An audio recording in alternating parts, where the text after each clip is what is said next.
This is Comperj, the biggest petrochemical complex in Brazil. It's located in Itaboraí, a small city in the state of Rio de Janeiro.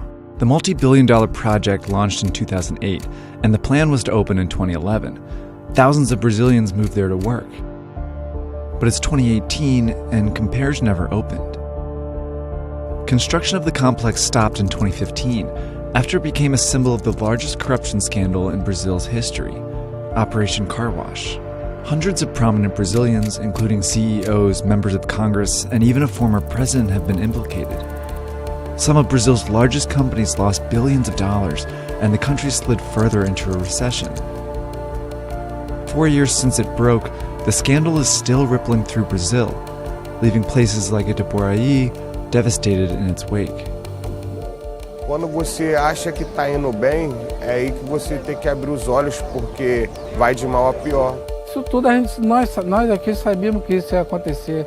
Uma hora ou outra isso aí ia vir à tona aí, e o que aconteceu foi isso. Trabalhei 1 ano e 4 meses lá dentro do Comperj e foi a gota d'água, foi quando acabou.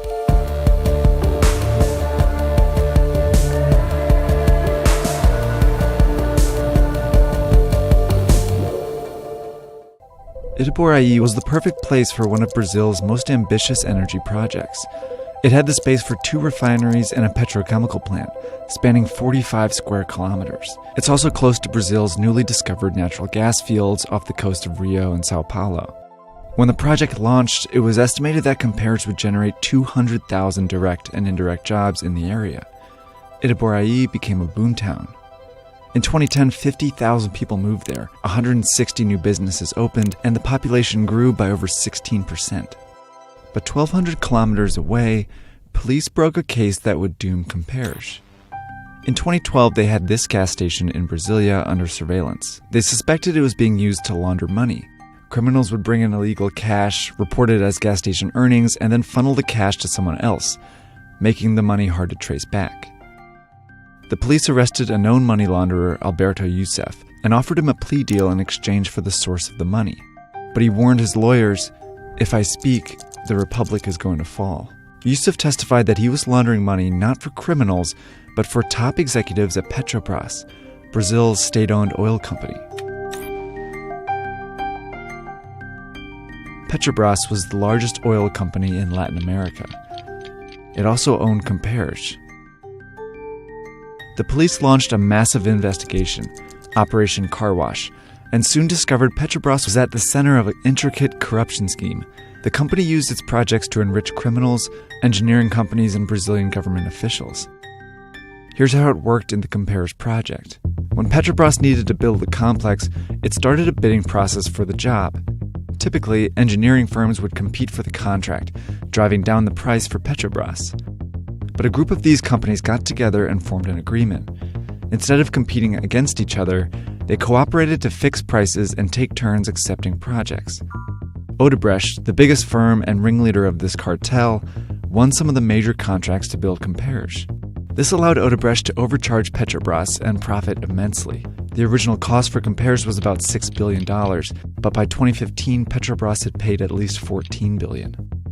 Odebrecht then money laundered some of its profits through outside businesses like the gas station before paying bribes to Petrobras executives and politicians. These executives would take the bribes as an incentive to keep giving contracts exclusively to the cartel. Politicians took the bribes in exchange for their influence over Petrobras, like Rio de Janeiro state governor Sergio Cabral, who received more than $800,000 to give Comperj contracts to a firm in the cartel. This also became an important funding source for their re-election campaigns. Brazil's Petrobras, one of the world's biggest oil companies, in a heap of trouble. The company is in the midst of an escalating corruption scandal. After the scandal broke, Petrobras and the engineering companies were in trouble.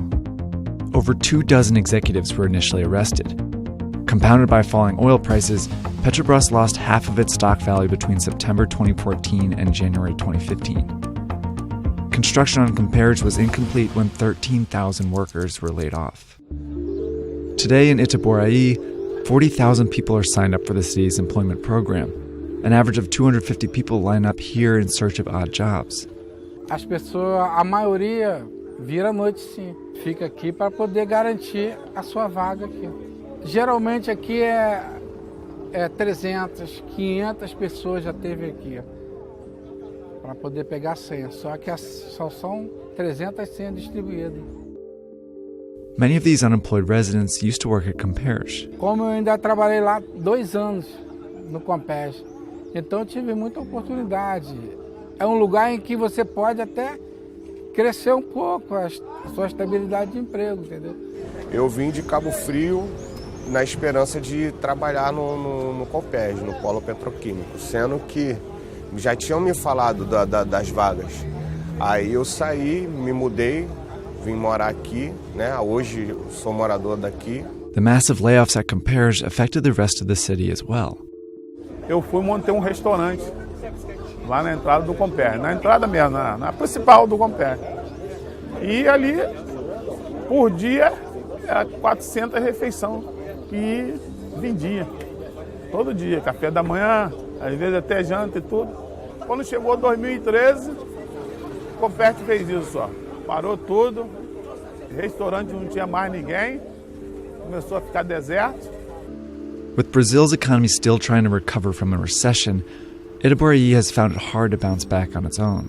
Today, some limited construction is planned to resume at Comperge after Chinese and Brazilian firms partnered with Petrobras. The natural gas unit is expected to open there in 2020.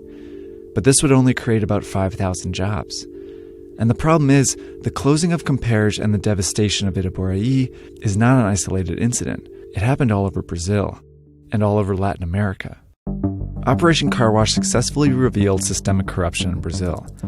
Car Wash put ex-President Luiz Inácio Lula da Silva in jail, contributed to the downfall of his successor Dilma Rousseff, and a related investigation has led to her successor, Michel Temer, being charged for corruption. The ex-CEO of Odebrecht was sentenced to 19 years in prison, and Ike Batista, once Brazil's richest man, was sentenced to 30 years. But the same companies were funding major infrastructure projects all over Brazil, so the scandal brought many to an abrupt stop. Like this nuclear power plant in Angra dos Reis, for instance. Like Comperge, it was halted in 2015 because of direct involvement in the car wash scheme. $60 million in bribes were paid out of the project's funding. By 2016, 11 projects were reportedly stalled in Brazil alone. It didn't stop there. The engineering companies involved worked all over Latin America, and in 2016, 17 projects were reportedly stalled in at least 7 countries. Like this irrigation project in Peru, where 3 former presidents have been accused of taking bribes from Odebrecht.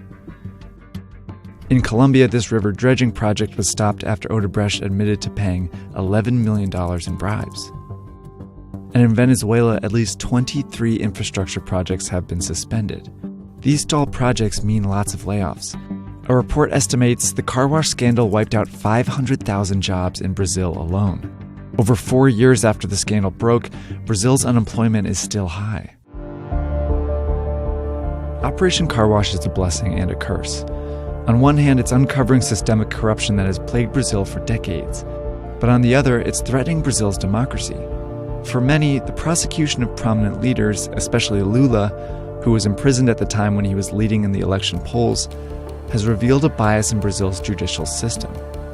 The elections are now the most divisive in the country's history, with many losing their faith in their political leaders. Hoje em dia nós não sabemos quem é. A pessoa hoje em dia ela vem disfarçada. Do que ela fez, a pessoa vai procurar e ela não atende.